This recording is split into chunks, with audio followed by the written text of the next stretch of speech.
What's up, global family? America is Egypt. Why is 90% of the Grand Canyon restricted to the public? Ancient Egyptian artifacts lies within the 90% that has been restricted. Why can't we see the truth? They look like buildings covered in dirt.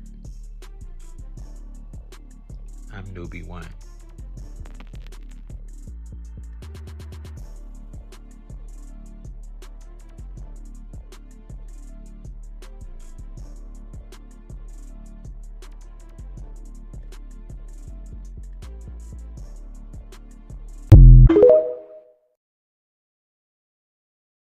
I was talking to this pastor, and this pastor was like, y'all young people's finding out the secret. And I asked him, what secret is he talking about?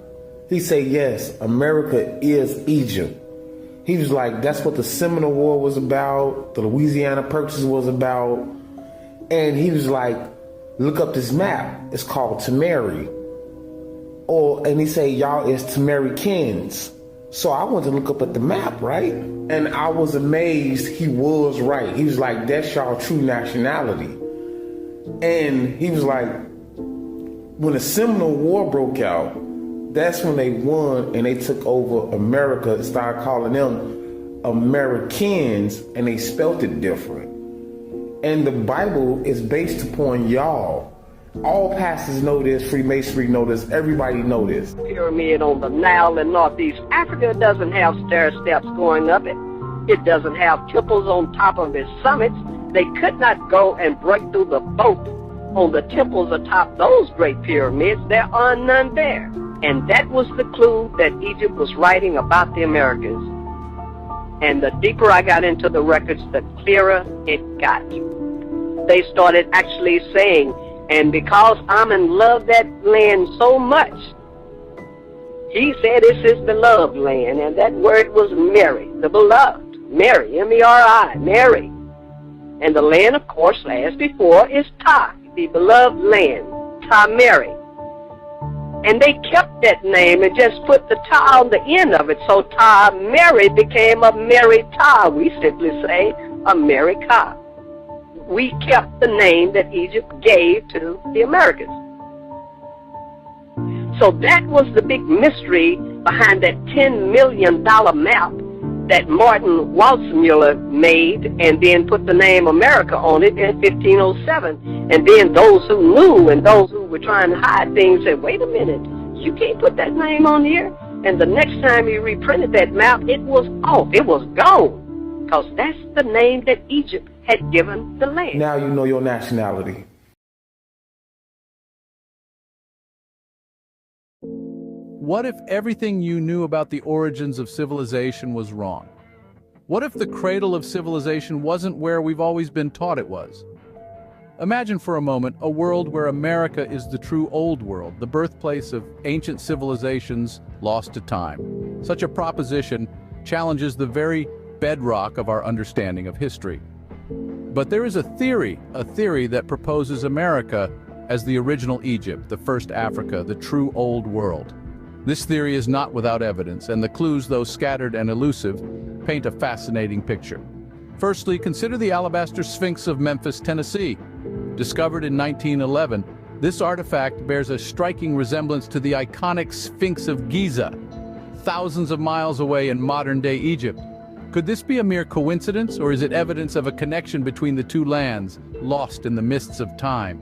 Secondly, there's the Grand Canyon, one of the natural wonders of the world. What if it wasn't just a geological marvel, but a silent testament to a civilization long since vanished? Some argue that the canyon holds the secrets of an ancient Egypt, right here in America. Then there's the matter of the Mississippi River. This mighty waterway, some say, is the true Nile of the Old World. Its fertile plains and strategic location echo the life-giving role of the Nile in ancient Egypt. Could it be that the Mississippi was the cradle of a civilization just as grand, just as influential as that of the Nile? Utah is Judah, claims the theory. The similarities in the names are undeniable, but is there more to it than that? Could Utah have been a region of cultural and religious significance akin to Judah in the Middle East? Lastly, consider the Gulf of Baja. Some posit that this body of water is the real Red Sea. It's a bold claim, but one that brings a fresh perspective to our understanding of ancient geography. This theory, that America is the true old world, presents evidence that invites more questions than it answers. It's a tale of sphinxes and canyons, rivers and gulfs, all intertwined in a narrative that challenges our understanding of history. It suggests that the story of civilization might have unfolded not from the sands of Egypt or the plains of Mesopotamia, but from the heartlands of America. In conclusion, the theory presents America as the birthplace of ancient civilizations, the original Egypt, the first Africa. It's a theory backed by evidence, albeit unconventional, that demands a second look at our understanding of history. So the next time you gaze upon the Grand Canyon or the Mississippi River, remember, you might just be looking at the cradle of civilization. Check this out. The Americas is Grenada, Israel, the Promised Land. All of these are biblical place names in Utah, including Jerusalem. Utah's nickname is the Beehive State. There is a mountain in eastern Nevada named Mount Moriah, and it is over 12,000 feet high. In Utah, not only is there a River Jordan, but it runs out of a freshwater lake into the Great Salt Lake, which is remarkably like the Dead Sea. There is also a Mount Nebo in Utah, approximately 12,000 feet high. So yes, with evidence this strong, the real Judah was in Utah. People try to say that it was the Mormons that gave these places like Utah biblical names to support their position as Jews. However, this explanation fails miserably because there are no 12,000 feet high mountains in modern day Israel. Therefore, the real Judah or Israel had to be in Utah because it fits the description of the kingdom of Judah perfectly. The name Utah is derived from the name of the Ute tribe. It means the people of the mountains in the Ute language.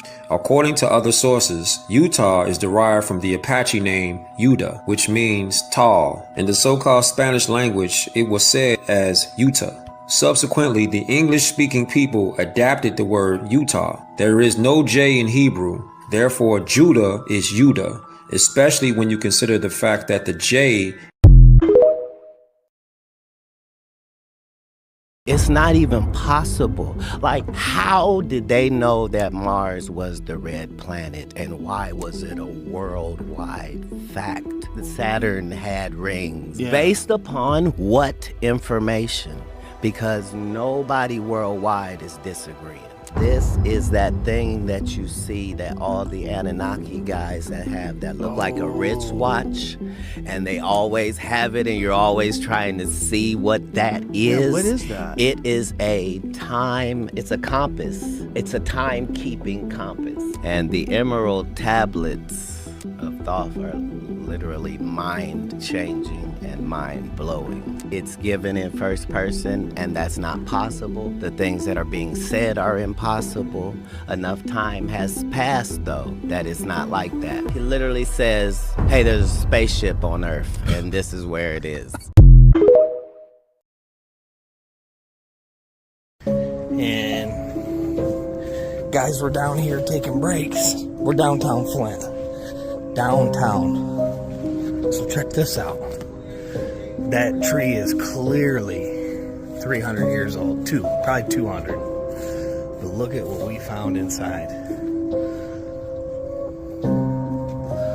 What is this? I got some markings on it, but I don't know. That ain't natural. Anybody got any thoughts? 90% of the Grand Canyon is off limits to the general public, which is backed by military services. But why? In 1908, President Teddy Roosevelt decided that he wanted to protect the canyon from timber and mining operations. With this knowledge, a gentleman by the name of G.E. Kincaid, along with the Smithsonian professor by the name of S.A. Johnson, decided that they were going to get a group together to do one final mineral expedition, before it closed. What they discovered, however, was completely unexpected. About 40 miles upriver from El Tivar Crystal Canyon, they discovered sediment stains that didn't make sense for Arizona, USA. In addition to that, they also noticed a cavern entrance with steps leading up to it that was clearly a man-made structure. Once inside, they found an intricate underground city that could fit up to 50,000 people. There were ancient Egyptian hieroglyphs on the wall, granaries, tools made of copper. It did make sense. What all of this pointed to was an ancient civilization with advanced technology in America, in Arizona, with connections to ancient Egypt. After finishing his exploration, G.E. Kincaid, recognizing the massiveness of this discovery, decided that he needed to go back and take an even larger group and bring the Smithsonian along. But they weren't going to allow him to do that.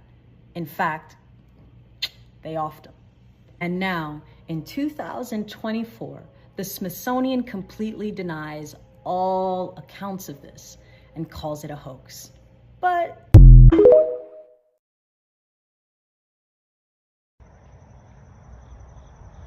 Grand rising gods and goddesses. I speak peace throughout the universe, and we shall have a supreme day. Yeah. What you're looking at is the Chattahoochee River, which is one of the rivers that come off of the Mississippi River, which is the actual Nile River. You see? As I told you, America is Egypt. So we're gonna get into that today. See,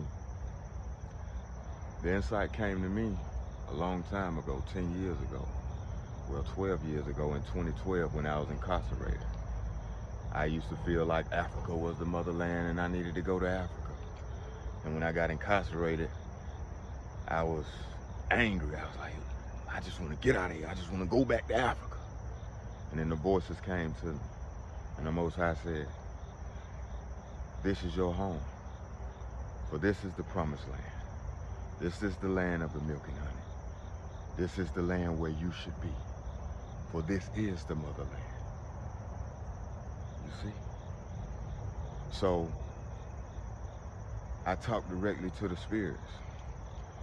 And then once I got out, then I started seeking the confirmation to everything, and it came. And I'm gonna show you, I'm gonna take you to some of the pyramid flat top mounds. I'm gonna show you some of them, you know? Now I do listen to a lot of people, but it was just confirmation, because the insight was already there. When I got out of jail, I went to my family excited to tell them, and they didn't receive me. They rejected the insight, you know? So it caused me to draw to myself. But the insight has been in me for a long time, of knowing where I am and who I am. So now it's time that you know, and just be sincere in it. See, the spirits don't go into all of the deep defining. They just tell you straight up, this is where you need to be, this the land. This is the promised land. You see? And then all the evidence just started showing itself. Then when I got out, I started seeing the flat top pyramid mounds all over the place, as I'm about to show you in a minute, you know? But I do listen to a couple of people. Shout out Dane Calloway. Shout out The Earth Speaks. Shout out the UAB channel. Shout out Bobby Hemmett. Shout out my brother Rashad Jamal. I rock with all my people, but I like to listen to the other gods just to see who on the same page as me, who receiving the same insight, people that I ain't never been around, but talking the same talk that I'm talking. Yeah. It's the divine connection with my brothers and my sisters on the Chattahoochee. Yeah, so, and people be like, oh, you hear from the Most High? You were just hearing yourself talk to yourself. Let me tell you something. I would have been gave myself that information. I wouldn't have withheld that type of information till I was in my 30s, fam. Till I was incarcerated. I'd have been told myself that. So nah, I wasn't talking to myself. Somebody talking to me. So I'm always listening. Because when I hear that voice has never came back void. And every time that voice speaks, the truth has always been in it. You see? So everything that people speaking on now and giving evidence and going to the temples and all of that stuff, I ain't need to go to no temple. I ain't need to see none of that. When that voice started talking to me, I heard it and I listened and I know what I'm hearing. And that same voice sent me through the Holy Bible and had me dissecting it and going through it, and it separated the wheat from the tares and let me see our truth and our essence. Another key point now, see, I do hook, line, sinker. I don't have time for all the long drawn out stuff. America is Egypt. They told you about Noah, right? Noah built the ark. So in the Bible it tells you that Noah used a particular type of wood. Noah used gopher wood to build the ark. So where can you get gopher wood? You can only get gopher wood in one place in the whole world. So this just ends all the discussion. Because gopher wood only grows in one place. You want to know where it grows? I'm about to show you. Georgia and Florida, fam. Noah walked in Georgia and Florida, fam. Noah lived in Georgia and Florida, fam. I'm about to show you. Let me define gopher wood for you. Check it out.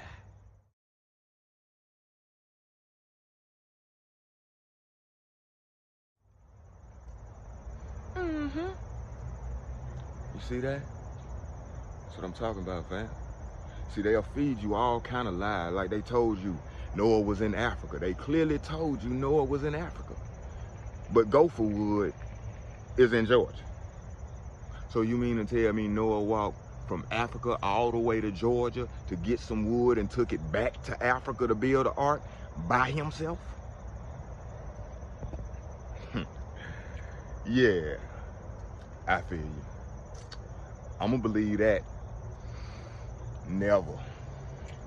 Let me take y'all to these pyramid mounds, and then y'all have a grand supreme day. Just have a grand day, kind of like the Grand Canyons, you hear me? You are a grand and supreme being. Let's hit these pyramid mounds, fam. Look at the Chattahoochee on the chat. Y'all see I'm right on the side of the highway. There's one right outside of the highway. I'm right here, right before Bolton Road and Bankhead on 285. Now I'm gonna flip the camera around so you can see the flat top pyramid down. You see the layers, fam? Look over, you see it? You see the layers. You see the truck on top of the mound. That maintenance, that's a waste maintenance truck, been sitting up there every day for the past 20, 30 years, fam. It always draw my attention as a little boy riding by. I would always look and see the truck on top of the pyramid mound. See it? All right, let's go to the next one, fam. Yeah, right on the side of the highway. So again, another pyramid mound. Right here on Jackson Parkway. It's a little side street down from Jackson Parkway right before you get to South Cobb. About to flip the camera around so you can see the flat top mound. The pyramid mound where they doing some work. They altering it now. But let me show you. See it? See the mound? See the layers of it. Y'all can't see that. I don't know what to tell you.